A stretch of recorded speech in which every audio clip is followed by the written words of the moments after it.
The stars at night are big and bright, deep in the heart of Texas. The song had bounced around my head ever since I'd crossed the border from New Mexico to Texas nearly 2 days before. As I spotted that first "Don't Mess with Texas" road sign, the melody intensified in my mind. It was a song that most of us Texans learned in the cradle. Certainly I had. I'd arrived back in the Texas Hill Country that afternoon after a very long drive from Los Angeles, my little Honda packed to within an inch of its life with all my worldly possessions.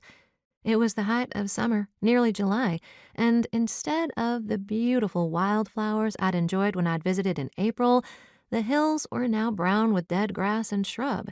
It was not the ideal time to be moving back to Texas in terms of the weather, but it suited me fine otherwise. Back in April, when I'd visited Sugar Creek to help my Aunt Meg cater a wedding at her B&B, I'd made a plan to move back as soon as my LA apartment lease was up. Aunt Meg needed help to get more business, and the plan was to turn her B&B, Primrose House, into an event destination on top of the overnight guest business she currently ran. I was itchy to stop working for other people after culinary school and to start a catering business of my own. So the idea of helping her out with events had turned out to be a perfect fit for the both of us. Just like when I visited in April, I got a little teary as I pulled off the highway into my hometown of Sugar Creek. The pickup trucks lining Main Street, the statue of a longhorn in the square that kids in town loved to climb on, and the sprays of lavender and salvia all around really brought me back to my Texas roots.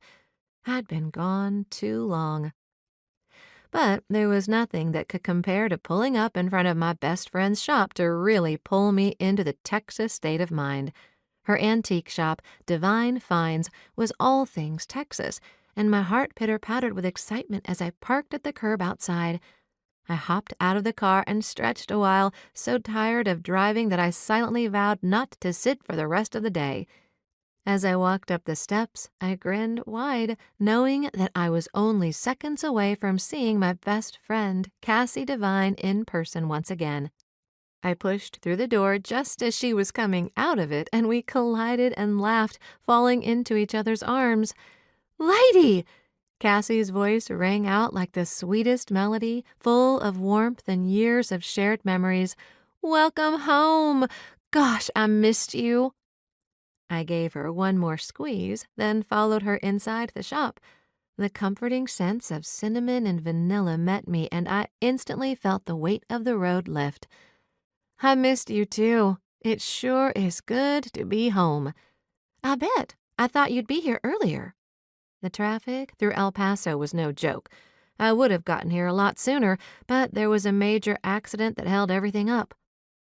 A few customers meandered through the antique shop, looking at the wares Cassie had collected from countless estate and yard sales over the past year of being in business.